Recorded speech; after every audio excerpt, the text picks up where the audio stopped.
오늘 읽은 말씀 사사기 4장 12절로 14절 말씀을 통해서 무기또의 전쟁이라는 제목으로 하나님의 말씀을 나누려고 합니다.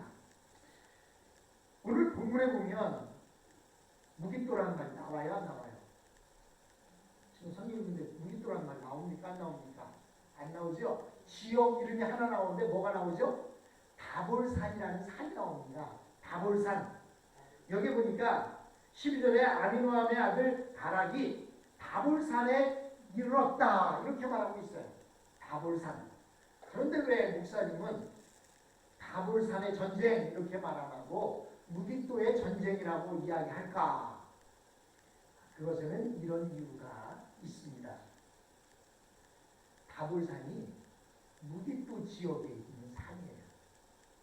무기또 지역에 여러 산들이 있을 텐데 그 산 가운데 그래도 좀 높지막한 산이 있는데 그 산의 이름이 바로 다볼산입니다. 그러면 이 무기또의 전쟁, 다볼산의 전쟁이 도대체 어떤 의미가 있느냐? 저는 여러분들과 그 의미를 함께 살펴보려고 합니다.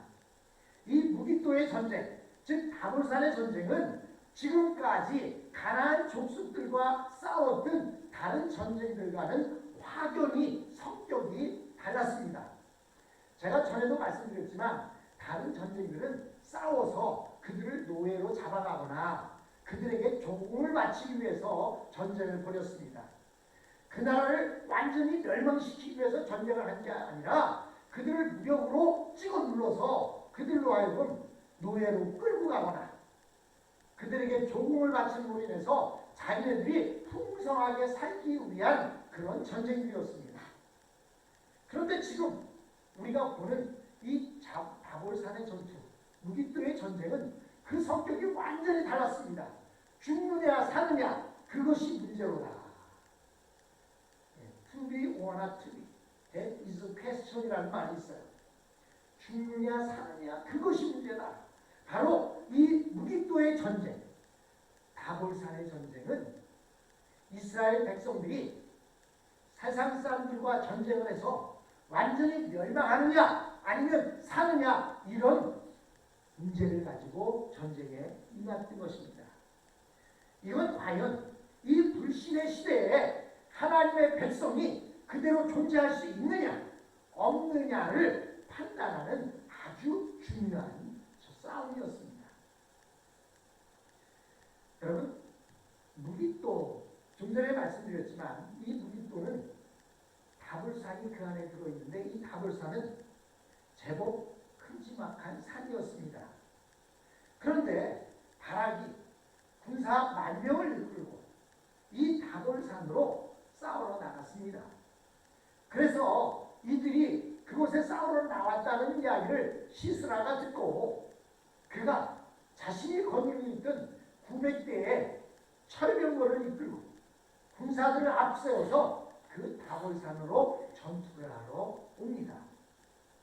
그런데 이것은 이 전쟁이 그냥 즉흥적으로 이루어진 것이 아니라 오래전부터 이미 계획되어져 있고 또한 미래에도 계획되어져 있는 싸움입니다. 여러분 무기또 하면 잘 모르는데 요한계시록 16장 16절에 보면 아마겟돈이라는 전쟁이 나옵니다. 여러분 아마겟돈이라는 싸움 아시죠? 요한계시록을 읽어본 사람은 다 알 거예요. 그래서 세계 마지막 전쟁 뭐 그러면은 영화 제목으로도 아마겟돈의 최후 또는 뭐 아마겟돈 이런 말이 나오지 않습니까? 이 요한계시록에 나오는 아마겟돈의 전쟁은 어떤 전쟁입니까? 예수를 믿는 사람들과 예수를 믿지 않는 세상 사람들이 싸우는 전쟁이 바로 아마겟돈 전쟁이에요. 이 아마겟돈이라는 것은 겟돈의 이름이 아니라 아마겟돈의 지역 이름이에요. 근데 이 아마겟돈의 지역이 어디입니까? 잘 모르시죠? 그것이 바로 무기또입니다. 이 무기또는 무기또에 있는 산이라는 그 히브리어가 어떻게 되냐면 할 무기또 이렇게 됩니다. 무기또에 있는 산, 즉 할 무기또. 근데 이 말을 헬라어로 바꾸면 바로 아마겟돈이 되는 거예요. 할 무기또, 즉 무기또에 있는 산, 그거를 헬라어로 바꿔서 표현하면 아마겟돈이 되는 거예요. 즉 지금 우리가 보고 있는 드보라 시대 전쟁을 벌인 이 무기토 전투, 드볼산의 전투, 이것이 장차 요한계시록 16장 16절에 나오는 아마겟돈 전쟁이 바로 이 전쟁입니다. 즉 아마겟돈의 전쟁은 믿는 자와 믿지 않는 자의 싸움, 이 다볼산의 전투, 무기토의 전투가 바로 그거 아닙니까? 이스라엘 백성들과 그리고 야빈의 군대장관이 이끄는 시스라와의 전투, 이 전투가 바로 아마겟돈의 전투요 그리고 무기토의 전투가 되는 것입니다. 여러분, 이 세상 사람들은 우리 예수 믿는 사람들을요 그냥 찍어 누르거나 그들에게 힘으로 눌러서 극복시키는 걸로, 굴복시키는 것으로 만족하지 않아요. 그들은 이 땅에서 예수 믿는 사람들을 완전히 멸하고 싶어 합니다. 그것이 바로 아마겟돈의 전투요 바로 무기토의 전쟁인 것입니다. 그런데 하나님께서는 그 사실을 아시고 미리 드보라를 통해 준비를 시켰던 것입니다. 그래서 요한계시록에도 말씀하시면서 무엇을 말씀하고 있습니까? 장차 아마겟돈 전투가 있을 것인데 너희들은 준비해라. 그것입니다. 최후의 전쟁이 오기 전에 예수 그리스도를 믿는 사람들로 하여금 준비하라는 거예요. 최후의 전쟁을 준비하라는 것입니다. 여러분, 신앙생활하는 데 있어서 가장 힘든 문제가 무엇입니까? 과연 우리가 이 세상에서 어떻게 살아야 하느냐라는 것이 가장 힘듭니다. 예수 믿는 자가 이 세상에 살아가면서 내가 어떻게 믿음을 지키고 살아가느냐, 그것이 가장 힘든 일입니다. 가장 편한 일은 무엇입니까? 그냥 세상 사람들과 공존하며 살아가는 거예요. 술에 술 탄 듯 물에 물 탄 듯 살아가는 겁니다. 교회 와서는 신앙생활 잘하는 것처럼 기도 열심히 하고 찬양 부르고 말씀 듣지만 세상 가운데 나가서는 세상 사람들과 그냥 똑같이 살아가는 것. 그러면 살기는 편합니다. 세상 사람들은 세상 사람들 방식대로 살고 있는 하나님의 백성들을 보면 뭐라고 이야기하지 않습니다. 그런데 예수 믿는 사람들은 어때요? 세상 사람들과 다르게 살아갑니다. 세상 사람들은 세상을 즐기며 살라고 하는데 예수 믿는 사람들은 어때요? 이 세상은 내 집 아니니 하면서 본향집을 그리워하며 삽니다. 세상 사람들은 술 마시고 먹고 놀고 또 즐기며 살아가는데 예수 믿는 사람들은 어때요? 세상 사람들이 즐기는 그 시간에 주님 앞에 나와서 헌금하고 예배드리고 구역 예배드리고 전도하고 선교하고 이렇게 살아갑니다. 그러니까 세상 사람들이 볼 때에는 예수 믿는 사람들이 너무나 불편한 거예요. 직장에서도 마찬가지입니다. 직장에서 특히 한국에서 가장 직장에서 중요한 교제의 수단이 뭡니까? 그게 회식이에요. 일주일 동안 아무리 힘들었어도 회식 자리에 참석해서 술잔을 기울이면서 회식을 하면 모든 피로가 다 풀린다고 말합니다. 그런데 그리스도인들은 술을 마시지 않습니다. 그러면서도 챙길 것은 다 챙겨요. 왜냐하면 술 마시지 않지요. 그래서 집에 좀 일찍 들어가지요. 그리고 또 예배 드릴 때는 예배 있다고 꼭 휴가 내서 부흥회도 참여하고 그럽니다. 그러니까 다른 직장 동료들이 볼 때는 미워 죽겠는 거예요. 네? 회식에 가서 술도 마시지 않죠. 직장에 가서는 직장인만 열심히 하다 보니까 술 안 마시니까 그 다음날 직장에서 맑은 정신으로 가서 일하니까 진급은 빨리 되죠. 그리고 또 교회 행사만 있으면 월차 내고 뭐 이래서 또 교회 행사 참여하죠. 미워 죽겠는 거예요. 뿐만 아니라 사업을 해도 그렇습니다. 예수 믿는 사람들은 사업을 해도 열심히 삽니다. 그러면서도 새벽기도에 안 빠지고 새벽기도에 나가고 예배 안 빠지고 예배 드립니다. 그러면서도 비즈니스 하면 비즈니스가 잘 돼요. 그러니까 사람들은 미워 죽겠는 거예요. 자기네들은 열심히 피땀 흘려서 일하고 예수 믿는 사람들은 놀면서 일하는 것 같은데 잘 될 걸 보니까 배가 아픕니다. 그러다 보니까 그들은 한 가지 꾀를 내는 거예요. 어떻게 하면 저 예수 믿는 사람들을 이 세상에서 쓸어버릴 수가 있을까? 이것이 바로 무기토 전쟁의 성격입니다. 아마겟돈 전쟁의 성격이라는 것입니다. 아마겟돈 전쟁은 중동에서 일어나는 그런 전쟁도 아니고 제3차 세계대전도 아닙니다. 그것은 세상 사람들이 참된 신앙인들을 몰아내기 위해서 벌이는 전투, 그것이 바로 아마겟돈 전쟁인 것입니다. 그러므로 아마겟돈 전쟁은 무슨 지역적으로 무슨 중동에서 석유 전쟁을 벌이는 것이나 또는 제3차 대전을 일으키는 것이 아닙니다. 이 전쟁은 어느 누구에게도 일어날 수 있고 또 어떤 교회에서도 일어날 수 있는 전쟁입니다. 지금 이 순간에도 많은 기독교 가정들이 이 전투를 벌이고 있어요.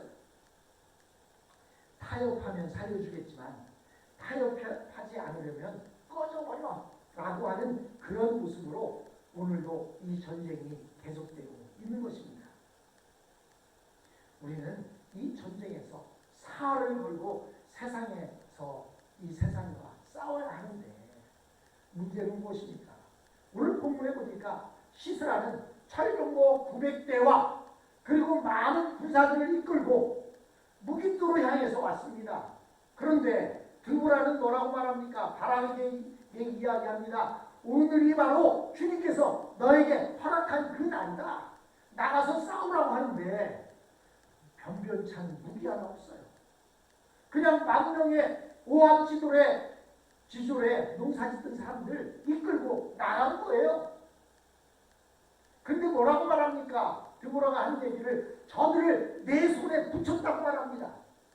여러분, 전쟁은요 칼과 창이 있는 것이 아닙니다.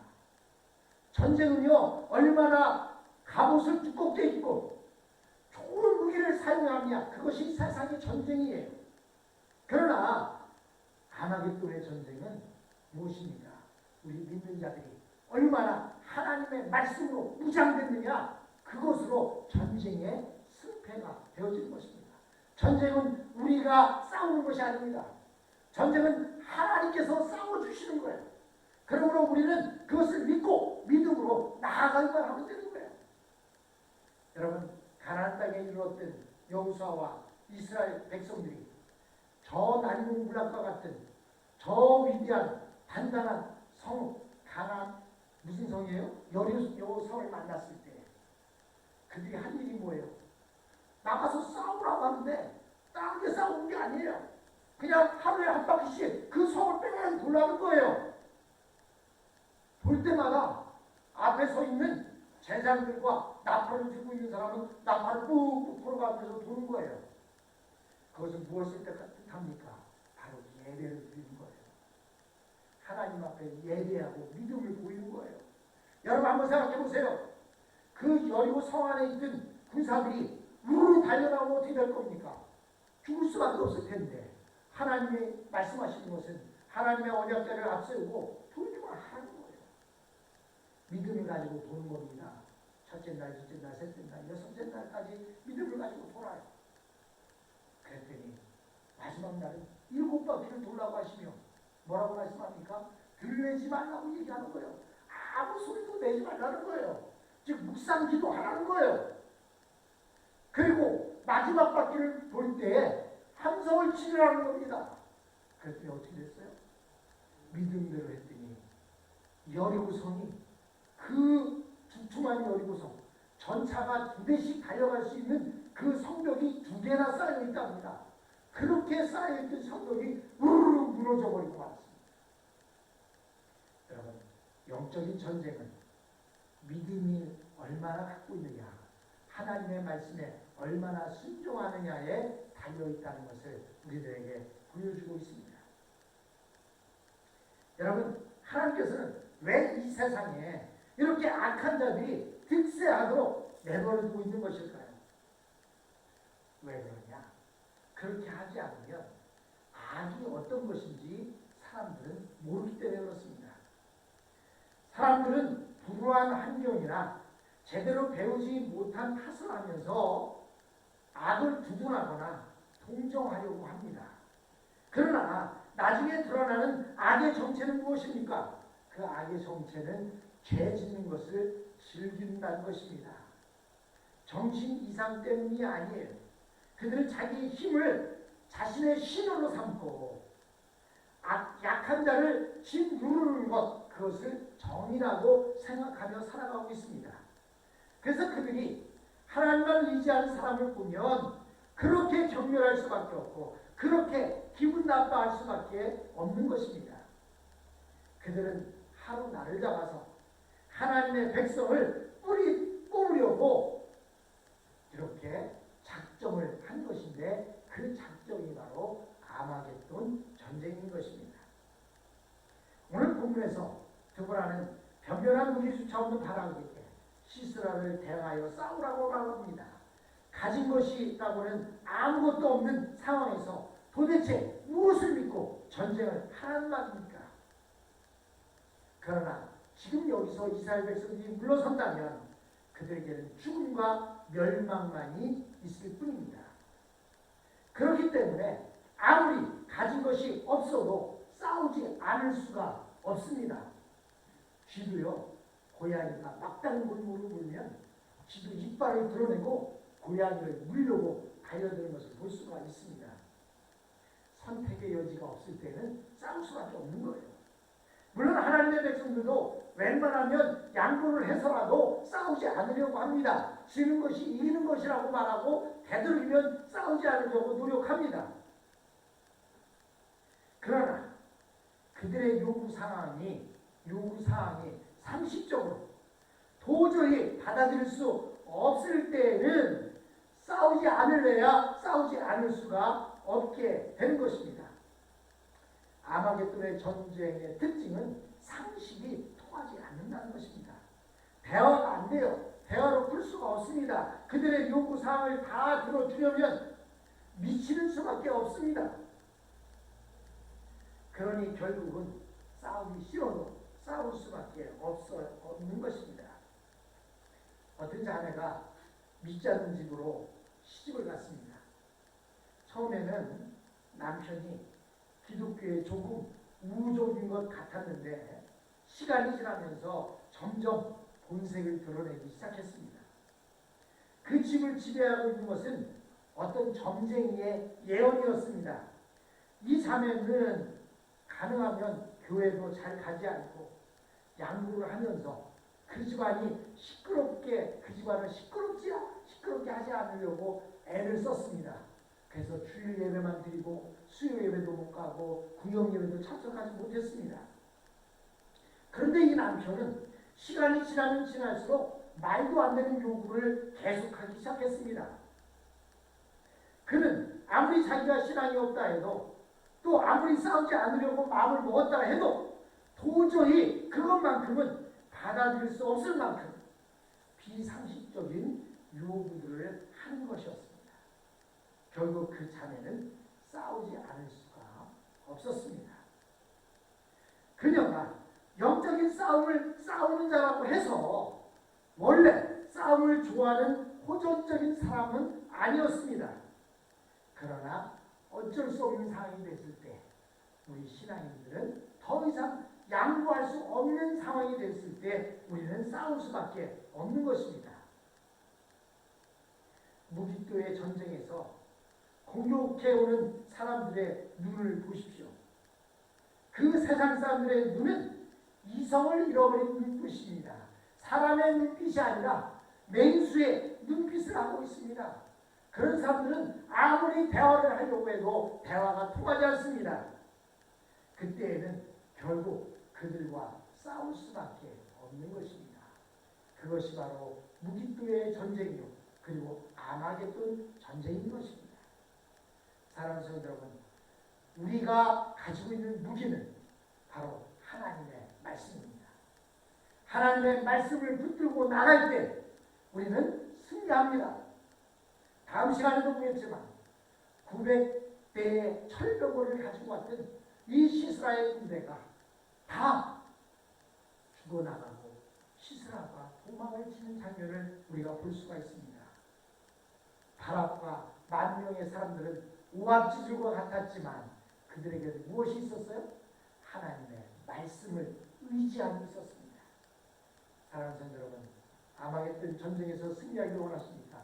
지금도 직장에서나 가정에서나 또 비즈니스에서나 지금도 계속해서 아마겟돈의 전쟁이 여러분들에게 일어나고 있을 수도 있습니다. 그때마다 우리는 하나님의 말씀을 붙잡고 승리해야 할